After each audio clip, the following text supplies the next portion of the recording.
Well, good morning. Welcome, everyone. We appreciate you spending your morning with us. My name is Dr. Megan Stitt. I'm the Assistant Dean for External Relations for the UCCS College of Business. And one of my roles is to oversee our Office of Professional and Executive Development, which is why I am here with you today. So we're excited to have you with us for our first ever virtual business briefing. We're entering our second year of offering these business briefings, but it's our first briefing in a virtual format. So we appreciate you being with us today, even though we're not able to meet with you in person. So I want to take a moment to talk about the partnership between UCCS and the Chamber and EDC.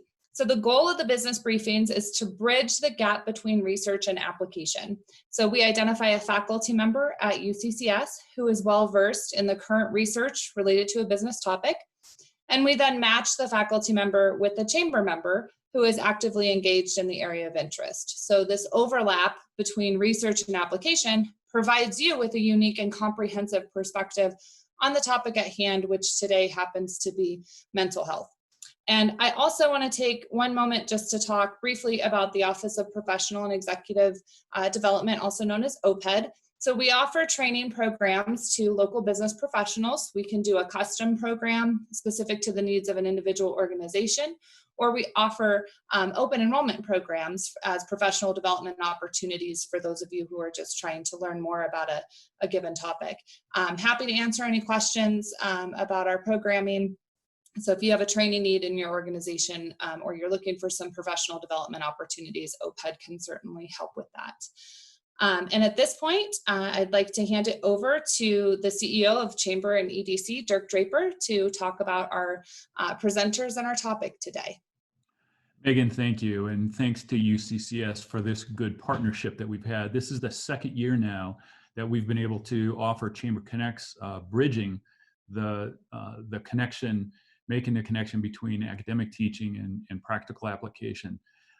Today's topic is a good one and particularly pertinent for us. Here we are 5 weeks into a COVID pandemic that's introduced challenges and circumstances that none of us have ever experienced before.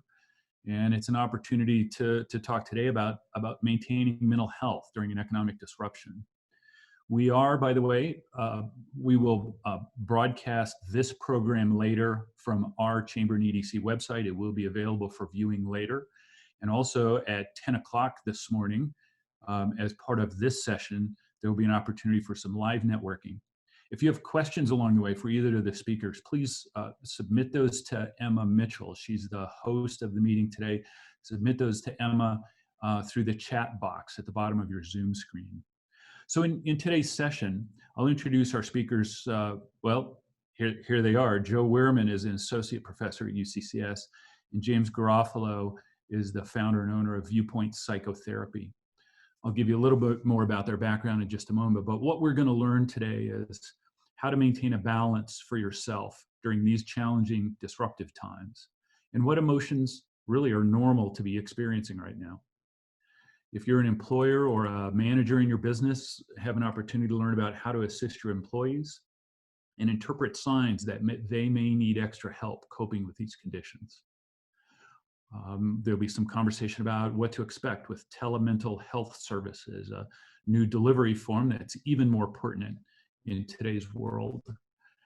And also then planning for employee mental health programs in the future. Where do we go? What have we learned in these days of COVID, and how will that change the industry and the application in the future?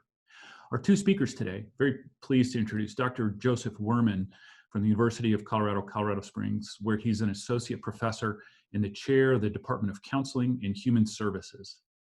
He also served as the coordinator of the Clinical Mental Health Counseling and the Counseling and Leadership tracks at the university. The Counseling and Leadership track is a specialized master's degree program developed in partnership with the United States Air Force Academy.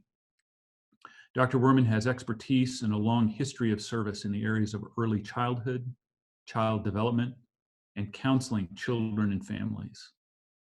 He's a past member and a two-time chair of the National Board for Certified Counselors and the affiliates board of directors. NBCC is a national and international credentialing body for professional counselors with more than 65,000 credential holders. As a board member, Dr. Wehrman worked to help influence the counseling profession, both in the United States and internationally. He's a former medical service officer in the United States military and is a combat veteran himself. Sir, thank you for your service. James Garofalo is a United States military veteran as well, and the founder and owner of ViewPoints Psychotherapy Services. He served as active duty in the Army. He served on active duty in the Army from 2006 to 2010 before being honorably discharged and pursuing a master's degree in sociology from UCCS. After undergoing clinical studies in addiction counseling, James founded ViewPoints Psychotherapy Services 2 years ago and has since grown it into a full-service, outpatient mental and behavioral health clinic. ViewPoints Psychotherapy has served thousands of patients across the state of Colorado and strives to provide both innovative and integrative services to its customers and to the healthcare industry.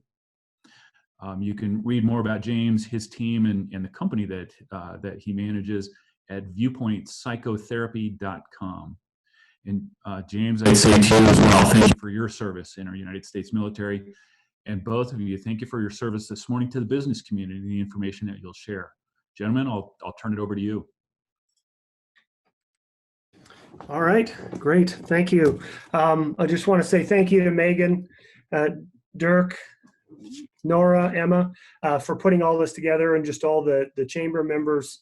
Hopefully today can be a productive and informative presentation to maybe meet some of the current needs that you're experiencing as we go through these kind of uncertain times, and kind of figure out how do we recalibrate and support our workers so that they can optimize their own personal lives and their performance in whatever occupation you have established. Also, thanks to James. We're going to structure the presentation where I'll go for a little bit and then kick it over to James.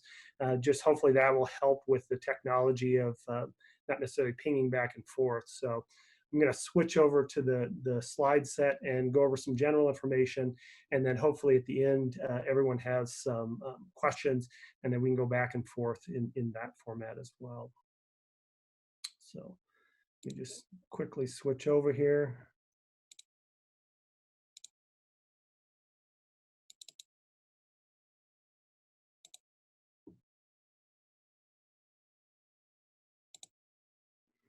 Okay, so you should be able to see the slides.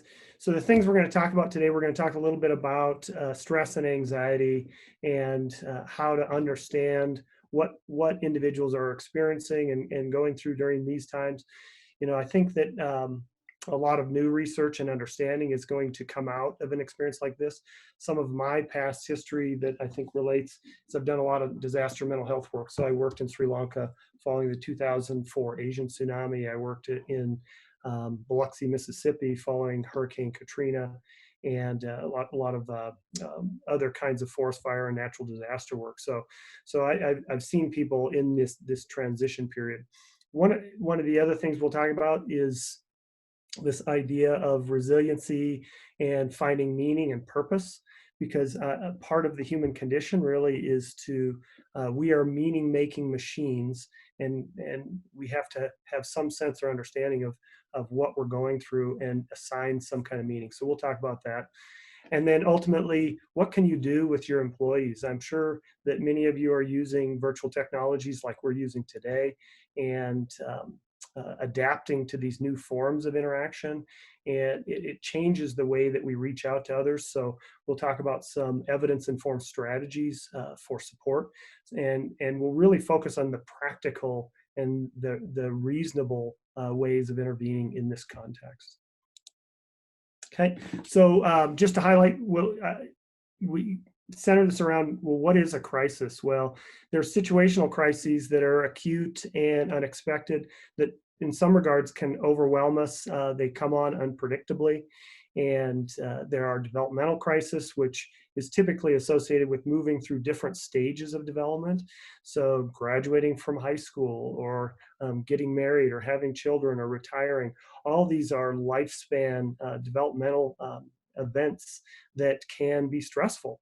And then the last one is an existential crisis, which is a crisis of meaning and anxiety of, who am I? What am I doing going forward?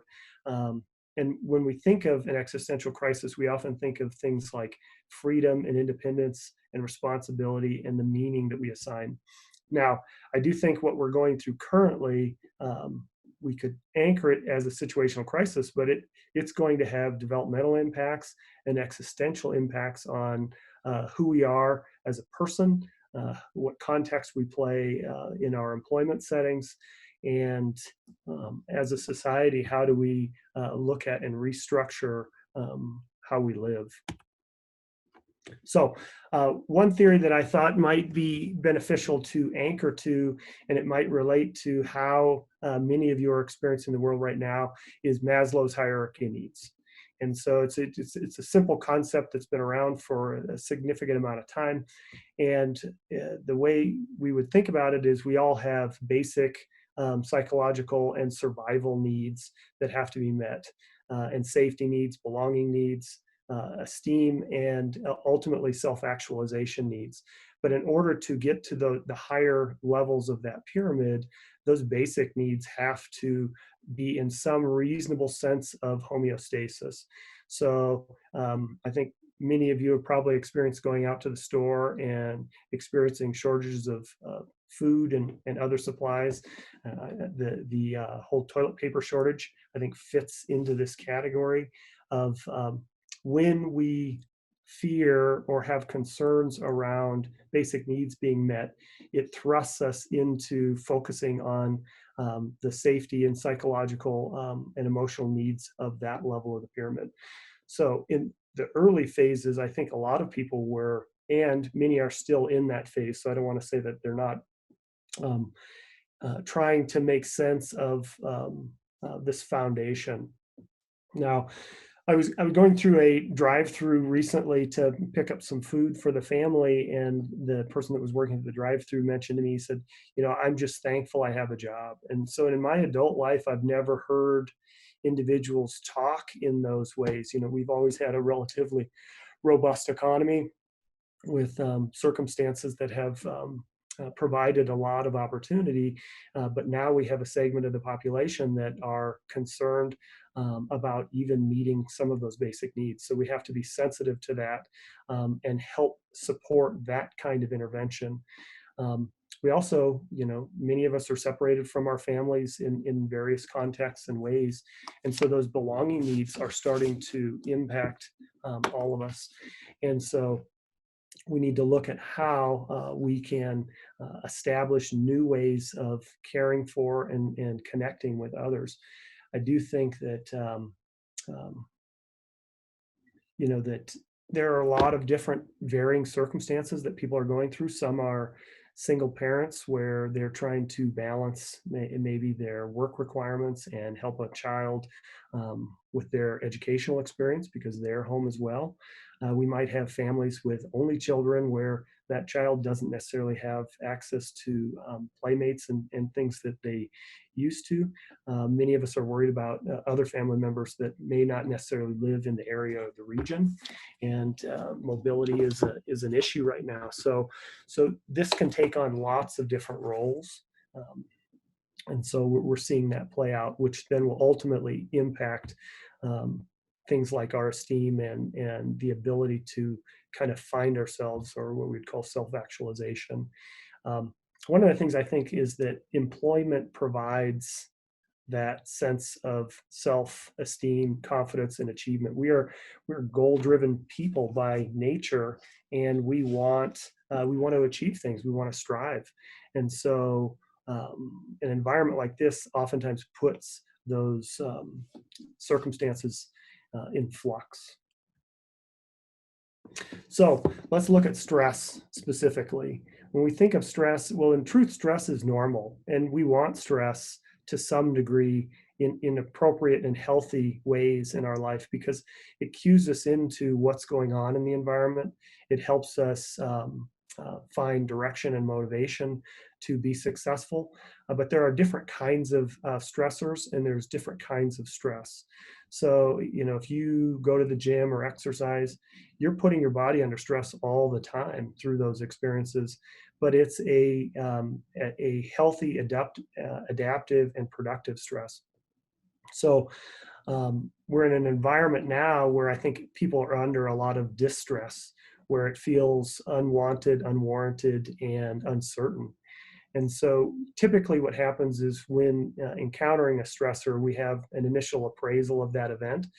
And I often go through this in my own mind when events come up as threat or challenge, threat or challenge. I just go back and forth between, is this a threat or challenge, threat or challenge? And by identifying it in that way, it helps me kind of track where my energy needs to go. If I view it as a challenge, I'm going to see it as something that I can grow through and has a potential gain embedded in it. If I see it as a threat, I'm worried that this might lead to negative consequences or the loss or damage in some way. And there are certain things that do present threats. I think we're in an environment where there are a lot of external situational threats. Now, after I've identified that, then I need to do a secondary evaluation to make sense of my own coping strategies and ways of adapting. And I know James is going to talk a little bit about this too, of the idea of resiliency. And I hold to this belief that humans are stronger than we give ourselves credit for. There's a concept called unfragile. Unfragile meaning that we do have innate abilities to self-correct, self-heal, and recover from even some of the most difficult and challenging times. And so after the secondary appraisal, this is really where we want to engage our coping mechanisms. Now, I will highlight in some of your employees, you may be seeing this, that some might be more overwhelmed than others. Some of it could be that the situations of what they're taking on at that time, but some of it could also be that they have an accumulated life experience of other compounding threats, that this new stimulus or this new event is kind of the straw that broke the camel's back. So it tips the scale. So we always want to consider the impact of previous stressors on current functioning. Now, I think many of you have probably watched the news and heard the pandemic being described as a war, really. And in a lot of ways, we would say it's the invisible enemy. And the challenge with, I think, what we're in this current cycle is, fear is responding to a stimulus that's in front of us. We're worried that something in our current environment is going to affect us or hurt us in some way. Anxiety is really that anticipation that something could happen in the future. And so we have to look and manage these in different ways. Well, when you're talking about a virus that is relatively invisible to the naked eye, it's hard to distinguish in those moments when maybe you're going out in the community and you're going to get groceries or whatever you're doing, between, am I experiencing a fear response to a stimulus that's present, or am I anxious about what could happen? So let's go into just kind of the idea of wellness and general adaptability in this new environment. Many of us have had to restructure our whole working environments, which has put us into flux with regards to how do we go about our daily lives. And what I would say is there's some foundational elements to consider to help us be more successful and productive. Because ultimately, if our goal is to be successful in our occupation, we need to make sure that we maintain proper self-care and physical and emotional and social well-being to make that happen. So I put on this pyramid things to think about. We need to make sure that we're getting proper sleep, that we establish new routines and habits. If your routine is fluctuating every day, for many of us, that sets us up for struggles with regards to not necessarily eating in the ways that we want. Maybe we skip exercise or walk or opportunities for socialization or other self-care strategies. And so really helping your employees go back to the basics in a sense. Let's as a society do a large reset and say we need to reprioritize how we operate. So building simple schedules, even building in when to take the dog out for a walk or when to take a break, or providing employees that are now working from home in maybe not optimal settings for being able to sit at a computer all day, sending them materials so they can take stretch breaks and resources for being able to do all those things. Putting that at the foundation right now, and then making sure that we're paying attention to our own physical health. This can produce a lot of stress and anxiety when individuals are worried about their vulnerability to illness. And so prioritizing physical wellness in terms of eating habits and exercise and other related support areas can be very helpful. Now, when we think of emotional health, we oftentimes, because we are social creatures, we integrate that into having social interaction. And I know lots of people are converting to new ways of connecting with each other, but making sure that we maintain healthy interaction. I know that within our family, we're doing a lot more of Skyping with family members, lots of check-ins and things like that. And, I do worry about individuals that are isolated from family members. Maybe they're living alone and they're more at risk or vulnerable. So I think part of this is really knowing your people and knowing, in the military, this is a very common practice to kind of know the subordinates that you have in terms of their life circumstances, like, who's taking care of a special needs child, who lives alone, who has an only child that requires an additional level of support or care, who's going through struggles in their own personal life that are compounded through this. And then creating opportunities to socially engage in some meaningful format and way. So let's look at kind of a simple process that you can go through. Let's say, for example, you are using video conferencing software to connect. Look, can we build in a strategy early on in that process where we're connecting with each other? So in the therapeutic community, we talk about what's called Connect Talk, and Connect Talk is might even be as simple as, what's the weather like there? How's your family doing? And what that allows us to do is it allows us to feel engaged and connected in certain ways. There's reasons why people communicate like they do, and that sets us up for what we would refer to as change talk. So beginning to move towards the desired goals and states. We also want to make sure that individuals are getting their basic needs met, right? So back to Maslow's hierarchy of needs. Are there general safety and health and wellness concerns that could be getting in the way? Oftentimes people will be less effective the more they're activated by issues of safety and comfort. And then for some individuals, they might be experiencing acute crisis. And so breathing techniques and helping individuals with a sense of calming and relaxing and grounding in the moment can be useful. Moving on or bypassing those reactions may not actually set you up for success in any other categories. And then after we've done that, we want to move on to information gathering. And when I say information gathering, I'm saying not like, well, what do you want life to be like after this is over? And, what kind of person will you be when you come out the other side? In these moments, we're talking about practical concerns of when we get off this call today, what are 3 things that you can do make things a little more stable and successful? What are the 3 things that you could get done by the end of today that will move you in the direction of what we talked about?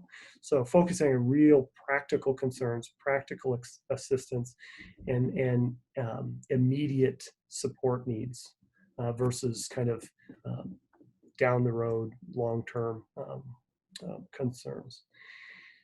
The other piece is identifying who is that individual support network. You know, who do they have as a resource? If they're feeling lonely, scared, tired, concerned about whatever, who do they have as an adequate resource to reach out to? Because a lot of people, their support systems may be in flux, and they may feel at times disconnected in that way. But really exploring social support areas. And then next, focus on practical coping information. So linking to resources and areas where the individual can get practical support. At the end of the presentation, we do have some basic community links that we'll reference, but we want to think about what can we do here in our community now. Another thing that I personally find comforting is to explore and read about and learn about stories of others as they went through challenging times. And so to me, an anchoring story that I come back to in my life is Viktor Frankl's. His book is Man's Search for Meaning, which I think is a useful resource to help anchor in terms of understanding and perspective. Viktor Frankl's backstory was he was in a concentration camp during World War II and saw the persecution of other people and the death of numerous individuals. And he really was looking at, why do some people adapt and respond to tragedy and others succumb to the tragedy, even though the tragedy might be relatively the same for each person. And his understanding of that was really the meaning that we assign and make to experiences. So back to our understanding of stress, if stress is a threat or a challenge, the meaning that's going to come out of that is going to assign how we find our way through it. Quickly, I'll go through this, some other books that you might find useful in these times. I go back to Anchoring to Stress as a Primary Precursor for Overall Health and Wellness. All the research is clear that physiological states change, emotional states change in response to having proper health across the lifespan. I threw in a couple other ideas for reading, such as The Obstacle is the Way. And Malcolm Gladwell has several books, and I think that they have stories in them that help us put context to what we're experiencing now and help us expand our meaning of working through challenging times and tragedy. So those might be useful reads. All right, so with that said, I'll switch it over, and I know James is going to talk about resiliency and some other ways of adapting to this new situation. Yeah, thanks, Joe. Joe, are you the master, the clicker, or Emma, will you be? I got it. So you could always just say slide, and I'll okay, perfect. I appreciate it. Just to reiterate what Joe said, first of all, thanks to everybody for being here. Thanks to the Chamber, UCCS, and all those in attendance as well. Such an important topic, and I'm really glad to be a part of it. So, you know, to go along with the theme that we're going to be talking about here today, I'm going to be somewhat switching gears into more of a practical application in the workplace. And I'm going to be doing it with our focus word, our theme here, which is, of course, resilience.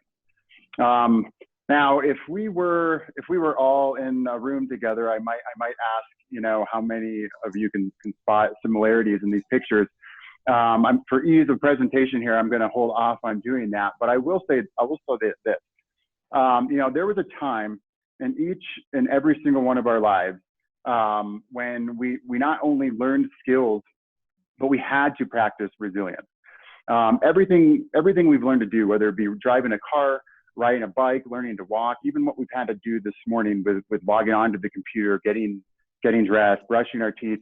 These are all skills that we learned and that we attempted to do, not once, but numerous times to master. You know, I don't know how many of you are watching or who will listen to this later are parents of young kiddos. My wife and I have a 6-year-old, and so we're having to do the you know, stay-at-home schooling thing right now. And it's interesting to watch the level and the degree of resilience at that age. You know, whether it be doing basic math problems or learning to tie his shoes. So it's given me a lot of insight into resilience. And I think, you know, as we grow and as we enter into adulthood, we tend to get comfortable. We tend to, you know, that risk factor tends to get put on the back burner a little bit. And sometimes we can lose sight of incorporating resilience into our day-to-day. And so what we're going to be talking about here today is just how to focus on that and incorporate that into the workforce. Go ahead, Joe. You can hit the slide. Yep, I'm just trying to advance it here.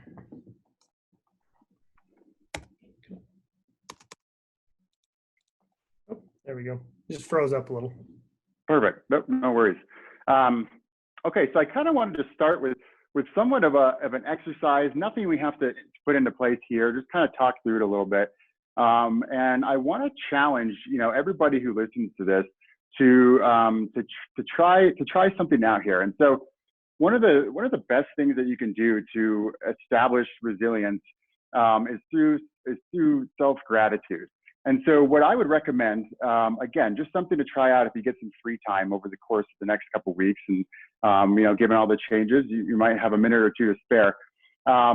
What I would challenge you to do is take out a piece of paper, and on one side of that paper, write down all the obstacles and all the challenges that you've encountered in your current place of employment or your current position.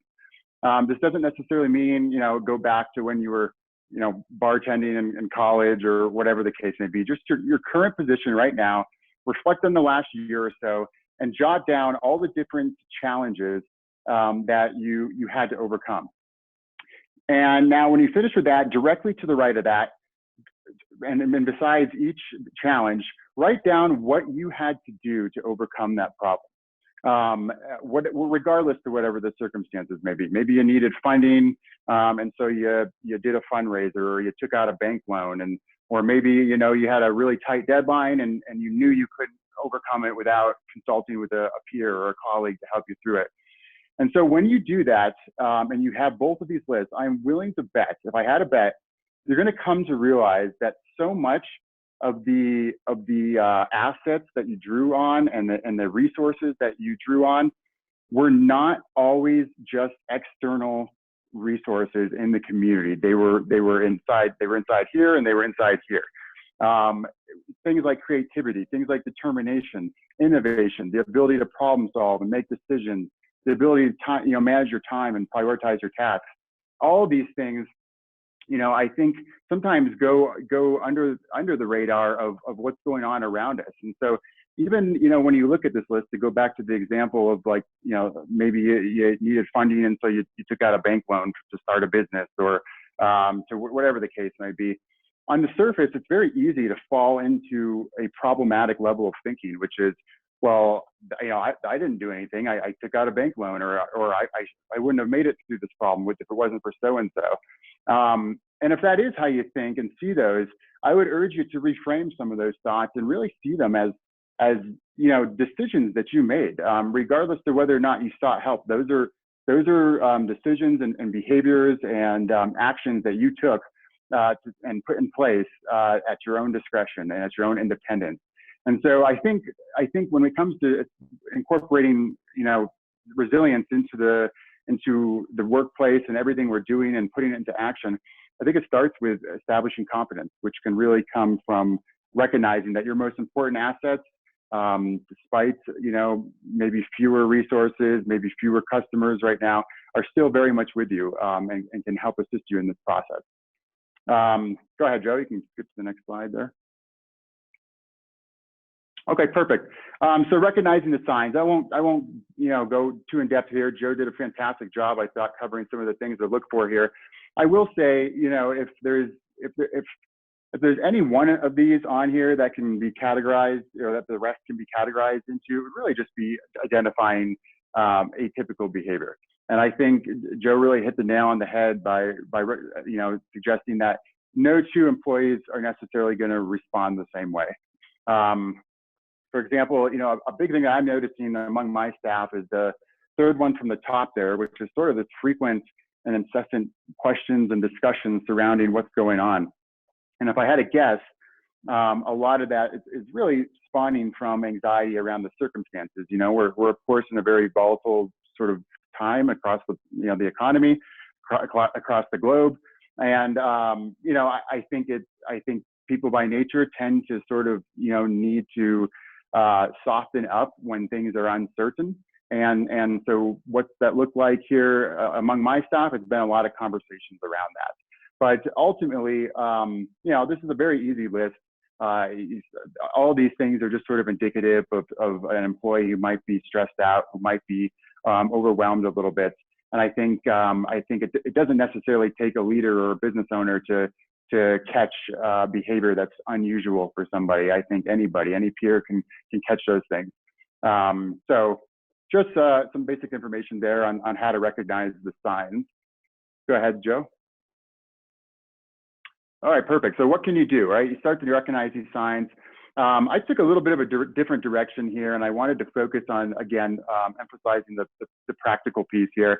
And so, one of the first things that I put into place when this all started going on, and we were very fortunate because we already had a very robust telehealth system.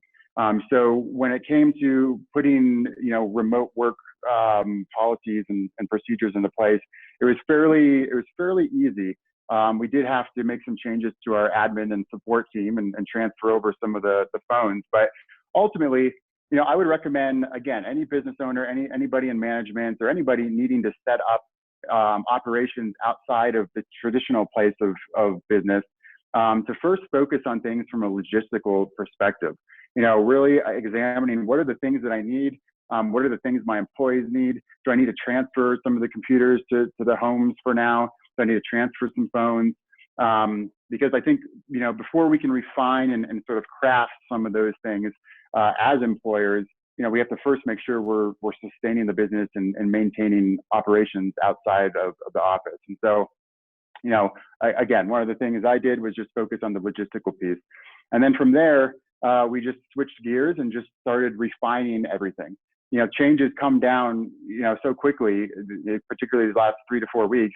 It can be very challenging to keep up with them. And so we started working on remote work policies.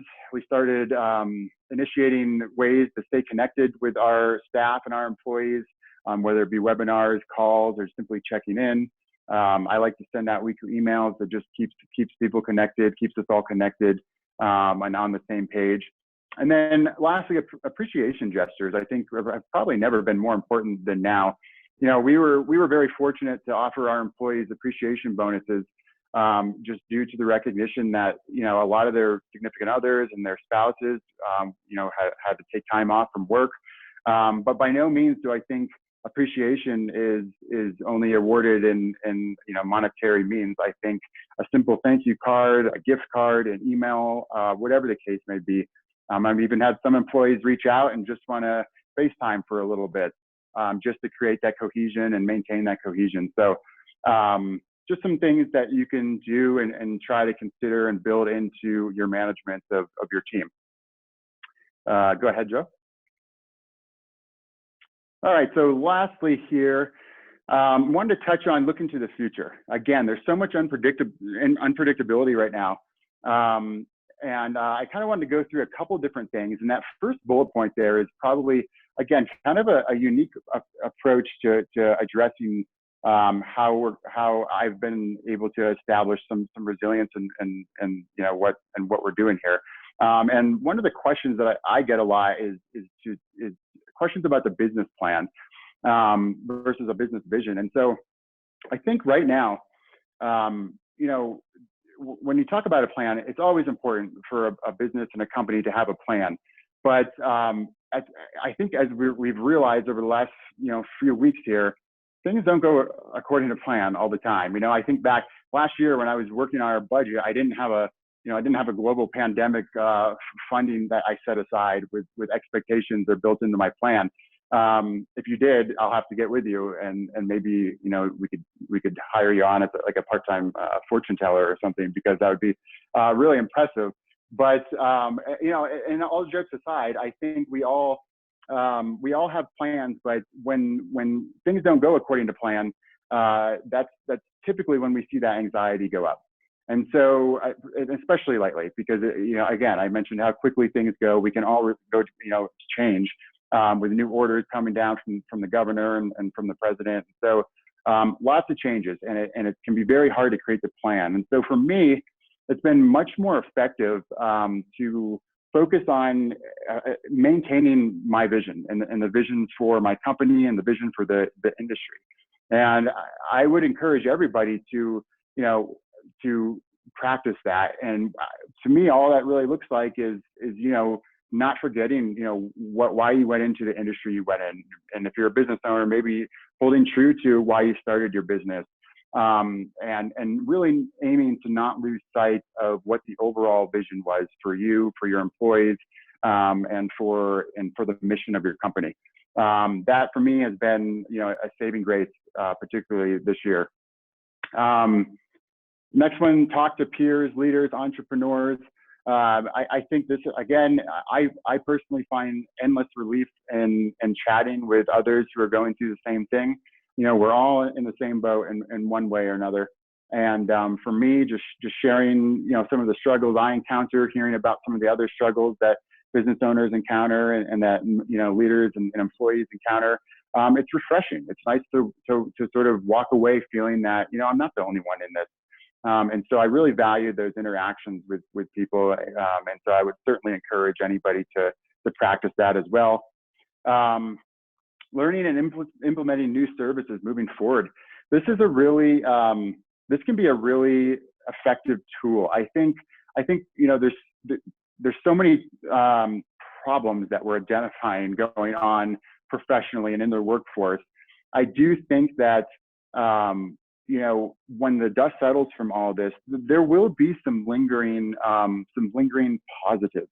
I can only speak to my industry, to the healthcare industry, but when you look at how many providers were not offering telehealth services and how many are going to probably be offering telehealth services after this, after everything subsides and calms down, I do think that there will be a higher sense of accessibility to patients. I think there'll be a lot more providers who hang on to the telehealth services, and so ultimately, I do think that once we recover from this, we'll see some benefits. But in the meantime, again, it's very challenging, and it can be hard to see in the long run. And last but not least is the remaining passionate and hopeful. I think that's just ties back into the vision, really holding true to your vision, reminding yourself these are fantastic tools to use when you're trying to implement resilience into your day-to-day. So go ahead, Joe, you can skip to the next one. That's pretty much was my segment of it. If there's a bunch of resources here, some fantastic resources in the community.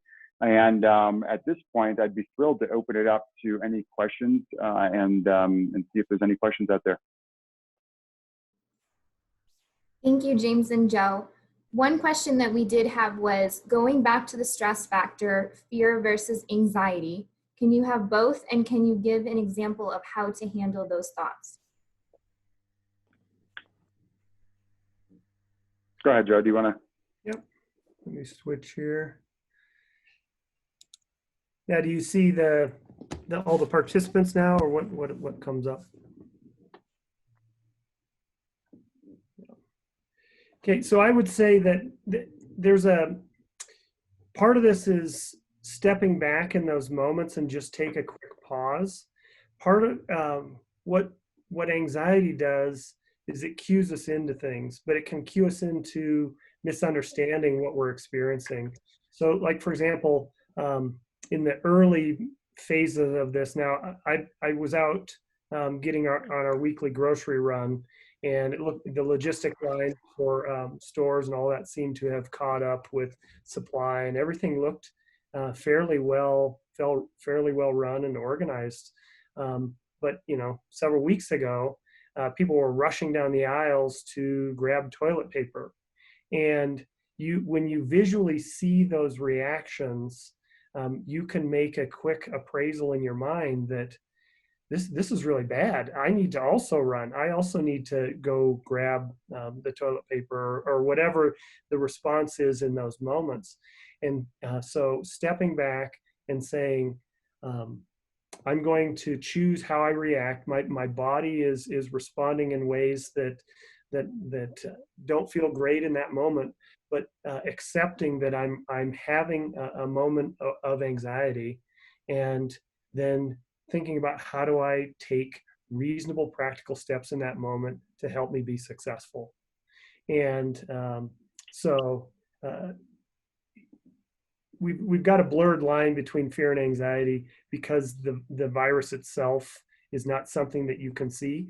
Like a good example is during World War II, the Germans bombed London through most of the initial phases of the war, and the assumption was that everybody was going to flee London, and there was all kinds of issues of psychiatric concerns that would be manifested in people and all this stuff. And individuals learned how to adapt. I mean, we are more resilient than we give ourselves credit for. And so finding new ways to be successful in terms of choosing different times to go to the store, looking at the CDC website for accurate information on what to expect, versus just like cleaning all your food supplies when you don't need to do that, and it actually could be harmful in other ways. Knowing why you would wear a mask versus not wear a mask, why you would wear gloves or not gloves, when to wash your hands. So having good, accurate information helps to mitigate that reaction between stress and fear, or anxiety and fear. So I see a couple of questions. So the first one says, have you continued appointments virtually during this time? To answer that, absolutely, we are. We're still operating our normal hours, which is Monday through Saturday. We do have evening appointments. We do have weekend appointments. All of our providers at this point are offering telehealth sessions. Very simple. If it's new to you, it's very, very simple to do. Our medical assistant will send out a link. You log in, and then it's a HIPAA compliant platform that we use, and very user friendly. And the clinic does remain open. We are open. We are doing some face-to-face. We do offer a couple services like psych testing, for example, that does need to be face-to-face, and we are taking proper precautions, wearing masks and things of that nature. And so, yeah, we are absolutely still open. And then the next question, I can answer a little bit and speak to it as well. It says, I think a key input of stress is the put upon effect to embrace technology with no avail to choose one's work environment. So, for example, the service hospitality fields, maybe I'm sorry if I read that wrong there. Any suggestions how to cope and navigate this? Yeah, I mean, I think it's important to acknowledge that there are fields that are maybe struggling with this more than others, just given the nature of different industries. And that's something that's, that needs to be recognized. If anything, I don't know if this is worth much, but, I would recommend, really to go back to maintaining resilience and how it pertains to the future. Some of my best, ideas and visionary work in terms of developing viewpoints has been around, really just spending time daydreaming about certain services that don't exist and other things that aren't in place. And so, if anything, I would encourage you to maybe use some of this downtime to begin to plan for some services that you can incorporate in the future, and allow this to serve as time to address any issues that maybe you wanted to pursue but didn't have the time to pursue. I don't think it's ever a bad idea to keep your sights set on that vision and how you can roll out new services and care for your customers.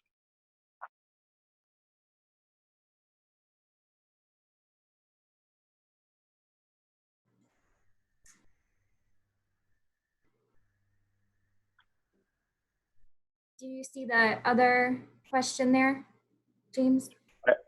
Yep, the following one there. I'm happy to speak to it. I don't want to be the one blabbing on. I mean, Joe, you're welcome to chime in too. I'll let you, if you want to respond. If not, I can speak to it. Well, I can speak from my industry of education, right? Is that we are actively learning how to adapt, and now, so there are kind of researched understandings of recovery following natural disaster, and there's different stages that communities go through. One is the heroic phase, and that's oftentimes where we celebrate the care workers. So now we're talking about people that work in grocery stores and deliver packages and logistical needs for the entire community, and healthcare providers. And so those have become our current anchor for the heroic phase. And there are additional phases that we go through with regards to that. Unfortunately, there's a disillusionment phase where you feel like certain aspects of the response were not as helpful or useful. But then there's also an adaptation and growth phases that come, and full recovery phases. And so ideally, when we experience some kind of community disaster or traumatic event, as we're going through those, we're anchoring to the celebratory stories. We're finding ways to connect and support each other. And so that could be you going out at 5 o'clock at night, banging pots and pans, or waving at your neighbors, or having people drive through your business to say hello and thank you, and all these kind of creating these community anchored celebratory events, which are critical, and then doing a deep dive and analysis of what worked, what didn't work, and encouraging. So when I get on with my staff, the thing I keep saying over and over again is, today's the day where we learn how to be creative and flexible. I want more creativity, more flexibility in your response. And not in a way that I'm judging their reaction, but I'm opening the door for, let's learn how to do this differently. Our program had been experimenting with what we refer to as a flipped classroom model, where we provide instruction outside the classroom, and then we use the classroom for case studies and discussion. And we had been working on that prior to this, not because of this at all, not because of the pandemic, because we didn't necessarily factor that into our equation, but we're finding it easier to adapt to the new realities because of some of those frontline efforts that we did. And now we're at another phase. So we're past that acute response phase to how do we improve the quality. And because we're a counseling program, we want to make sure our people are taken care of. So lots of opportunities to reach out and connect with people and say, hey, how are you doing? What do you need? What do you need today? What do you need in this current environment? And how can we establish a routine where you can get the support you need and check in the ways that you need? I'll just say one more point on this, and then hopefully there's some other questions that might pop in there. Is we have to also know that this is about energy management, okay? And our time and life energy is probably the most critical factor that we have to us right now. And during the early phases, sprinting is okay. The adrenaline is up, the kind of the hypervigilance is up, and things need to be done in order to get new realities in place. But we're not in the sprint phase, or some of you may be, so I don't want to discredit other different businesses and different environments and what they're reacting to. But for the most part, many organizations are now shifting to the marathon. We understand that this isn't going to go away tomorrow. And so we have to manage our energy and manage our social and emotional wellness to go the distance. So, you just think of it, you can't sprint forever, right? You will burn out. But if we kind of lower our heart rate, lower our reaction, get better routines in place, we can set ourselves up for a marathon response to the situation. And hopefully that opens the door for more creativity about how do I use this as a way to improve my day-to-day operations. I mean, I anchor to the belief that the academic arena, which is that's my arena, will be better in response to this event versus damaged or broken because of it. We're going to feel some significant short-term impacts, but in the long term, we'll be better. Yeah, no, well said. And I think, to answer, I think that's a great question. And I think, when it's addressed clinically, it's much more complex, but to speak to it from more of a business approach or a professional approach, yeah, I mean, I tend to agree with that statement. I do. I think, anybody who's undergone professional challenges in their place of work, working on a new promotion, working on building a business, working on just getting hired. I mean, these are processes that can be very challenging. And so I think, to take on what doesn't kill me makes me stronger sort of mentality, professionally speaking, I do think there's some truth that's held to that. I reflect on my experiences and most of my professional endeavors, that I look back on that were most challenging to me were also most rewarding, and the ones that paid off greatly. So I hope that was a little duality to the response there. Yeah. If you're interested, if you look at Martin Seligman's research, if you go into positive psychology, he researches, in a sense, happipiness. So, most of us in the mental health field, we focus on depression and anxiety and acute problems and kind of quote unquote, what's broken, right? And those things, people need support in those areas. Absolutely, they need support. But in order for long-term success to happen, we need to figure out how to be optimistic, to be happy, to have full and enjoyable relationships with our spouse and our kids and our parents and our community. That's what fulfills us. And so there is a concept that's called post-traumatic growth, okay? And post-traumatic growth is, how do we find, the silver lining? How do we find the part of a horrible experience, an unwanted and unwarranted experience, but having gone through that, how do we learn something about ourselves that makes us better, that grows a better person out of that? And back to my example about the bombings in World War II. What a horrible experience for anyone, right? But individuals found a way to come together as a community, come together in a sense of shared sacrifice and global identity in some regards to kind of beat back a challenge and become greater for it. I know in my home here, we're focused a lot on, so yeah, I'm trying to do the whole parent, babysitter, educator, all these different 1,000 roles right now, right? And try to manage all that, which I think we should all add teachers to our list of heroes, because they do a great job. Our K-12 teachers do a great job trying to help our kids, and now we're trying to do it, and maybe not as well, but is that, really looking at things like what we can focus on in our household is, making masks for other people, recycling, and making sure that we don't waste food. The family dinners in our house are up because we're trying to create our own community.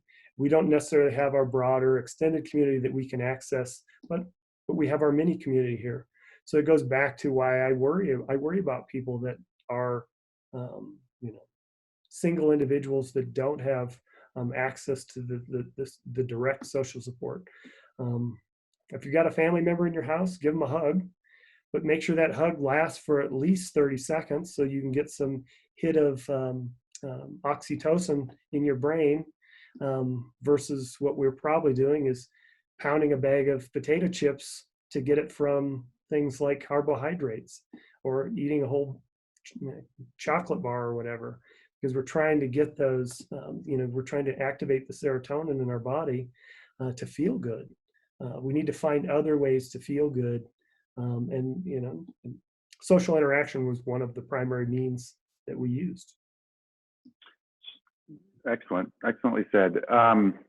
So I'm looking at the next question here. It says, there have been some words circling around lately that allude to, if you don't come out of this with a new hobby or side hustle, you are not disciplined. I've seen articles that debunk this statement as being insensitive. Can you speak to this mentality, and is it okay to not have the energy to be ultra productive right now? Yeah, I think so. When I look at that, personally, I don't think it's not just insensitive. It seems somewhat inaccurate. I think, I think to assume that we should be having some sort of side gig, is going to be everybody's. There's a lot of assumptions, I think, with that. For one, everybody's personality is different. Some people might like that, some people don't. And it also carries kind of an implication it carries an assumption that, you no longer have the time to be focused on what you previously did, which I don't think is necessarily accurate either. I think even despite everything going on, I think if you do focus, if you are able to remain operational right now, I think, you can still find ways to keep plenty busy with what you're doing. That last statement, it kind of caught my attention a little bit. That last sentence there, it says, can you speak to this mentality, and is it okay to not have the energy to be ultra productive? That would be maybe the one, maybe minor red flag that I would draw some attention to. Just being cautious of, maybe that could be, drop in energy can sometimes be linked to, more depressive states. And I can always let Joe speak more to that. But all in all, I think there's nothing wrong with, not having to pick up a hobby or learning French or whatever it is that is kind of implied by that statement. But I do think, if you're finding a loss of interest in things that you did formerly enjoy doing, or you're not finding the energy to do daily, essential activities, taking showers, connecting with people, doing personal hygiene, that could be a little bit more alarming, at which point I would say you might want to talk to somebody. Yeah, I think that, I appreciate that, James. That was well said. I do think that we need to maintain healthy self-care, right? And if you find yourself withdrawing from social interaction, social engagement, if it becomes impairing or debilitating in some way, you definitely should seek the care of a competent professional. I know that James has a lot of great counselors at his program, and I think certain people are concerned about telehealth, but what I'm finding out is once they try it, the sense of relief that comes from doing it outweighs any of the kind of the initial apprehensions and assumptions. But to kind of fully answer that question, we need to slow down and go back to basics. Okay, I would rather have you come out of this with a healthy, basic routine of life, where you get up at the same time each day. You still, maybe you're help your kids get breakfast and all that kind of stuff. And if you need to, I wouldn't necessarily tell you to do this, but if you need the structure, go out and get in your car, drive around the block and say, we're going to be to school in 15 minutes, pull back in the driveway and start school in 15 minutes. You know, when this happened, I think I'm kind of a guy that likes to do stuff all the time. And I immediately was like, okay, I'm going to repaint the bathroom and go through all the closets and the garage and get all this stuff taken care of. And I'd let that go. I mean, that I need to focus on taking care of my people. I need to focus on making sure that students are successful and cared for in these times. And you know, we need to slow down. I think that the world is taking a pause. I think our environment needs a little bit of a pause, so it can take care of itself, and individuals need a pause too. So there's a concept, Albert Ellis talks about USA, okay, and it's not a USA, but it's unconditional self-acceptance. He talks about unconditional self-acceptance. We are all fallible human beings trying to find our way in a very complex and uncertain world, even before there was a pandemic, right? And we need to slow down and give ourselves grace and acceptance when things don't always go to plan, okay?